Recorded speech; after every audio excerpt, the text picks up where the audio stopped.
मैं योगाचार्य डॉक्टर संजीव कुमार सभी सच्चे देशभक्तों का अपने यूट्यूब चैनल पर हार्दिक अभिनंदन करता हूं। साथियों, आप सबके समक्ष मैं एक अपना विचार रखना चाहता हूं कि 26 जनवरी को हम गणतंत्र दिवस के रूप में मनाते हैं। यह इसलिए मनाते हैं क्योंकि 26 जनवरी 1950 को हमारे देश का संविधान लागू हुआ था और हम सबको, सभी देशवासियों को एक ऐसे नियम कानून समर्पित किए गए थे संविधान के रूप में कि हम सभी स्वतंत्रता का अनुभव कर सकें, मानवता का विकास कर सकें व एक अच्छी व्यवस्था के अनुरूप हम सभी विकसित हो सकें। दोस्तों, ऐसा नहीं है कि इससे पहले कोई संविधान नहीं था। इससे पहले भी हम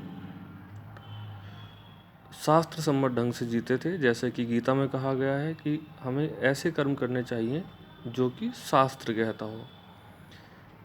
वैसे ही कुरान में भी लिखा है, कुरान के अनुसार जीना चाहिए। बाइबल भी कहती है, बाइबल के अनुसार जीना चाहिए। इस प्रकार इस संविधान से पहले हम सभी अपने अपने धार्मिक ग्रंथों का अनुसरण करके एक सामाजिक व्यवस्था के अनुरूप अपना जीवन यापन करते थे और सभी इन प्राचीन संविधानों ने किस प्रकार व्यक्ति को जीना चाहिए, कैसे मानवता का विकास हो, इसी उद्देश्य के अनुरूप एक बहुत लंबे समय तक हमारा मार्गदर्शन किया है। परंतु साथियों, वर्तमान समय के अनुरूप अगर देखा जाए तो हमारे वर्तमान संविधान में एक बहुत ही खूबसूरत बात यह है जो कि प्राचीन संविधानों में नहीं थी। जैसे गीता है, भगवान श्री कृष्ण के द्वारा कही गई है, उसमें कोई बदलाव संभव नहीं है। कुरान में भी कोई बदलाव संभव नहीं है, बाइबल में भी कोई बदलाव संभव नहीं है, रामायण में भी कोई बदलाव संभव नहीं है। परंतु जो वर्तमान संविधान की खूबसूरती है वह यह है उसका नवीनीकरण। और यह जो संविधान है यह किसी एक व्यक्ति के द्वारा निर्मित नहीं है।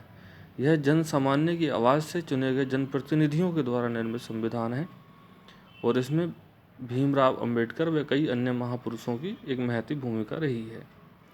और उससे भी बड़ी खूबसूरत बात यह है इसकी कि इसे हर दिन समय के अनुसार, समाज की आवश्यकताओं के अनुसार इसका नवीनीकरण किया जा सकता है। इसके नियम कानूनों में परिवर्तन संभव है।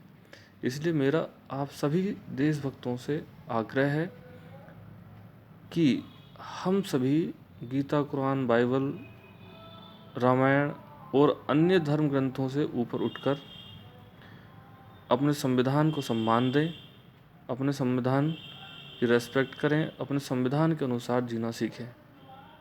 इसके लिए हमें बहुत ज़्यादा कुछ मेहनत करने की आवश्यकता नहीं है। बस अपने मन के अंदर इसे सर्वश्रेष्ठ ग्रंथ के रूप में स्थान देना है।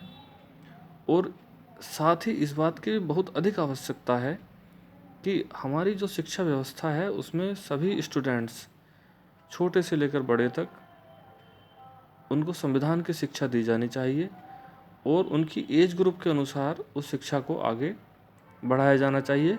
एक स्टूडेंट जब पोस्ट ग्रेजुएशन तक पहुँचे, बड़ा हो, वयस्क हो, तो उसको अपने पूरे संविधान की जानकारी होनी चाहिए। यह एक विडंबना का विषय है कि जिस संविधान रूपी ग्रंथ के इर्द गिर्द हमारी सारा जीवन घूमता है, जिसके अनुसार हमें जीना है, उसमें क्या लिखा है हमें जानकारी ही नहीं होती।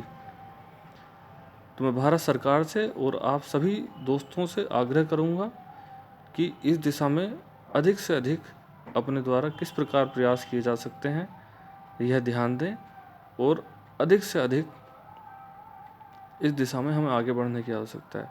तभी हमारा सच्चा विकास, मानवता का विकास, एक अच्छी व्यवस्था का विकास हो सकेगा।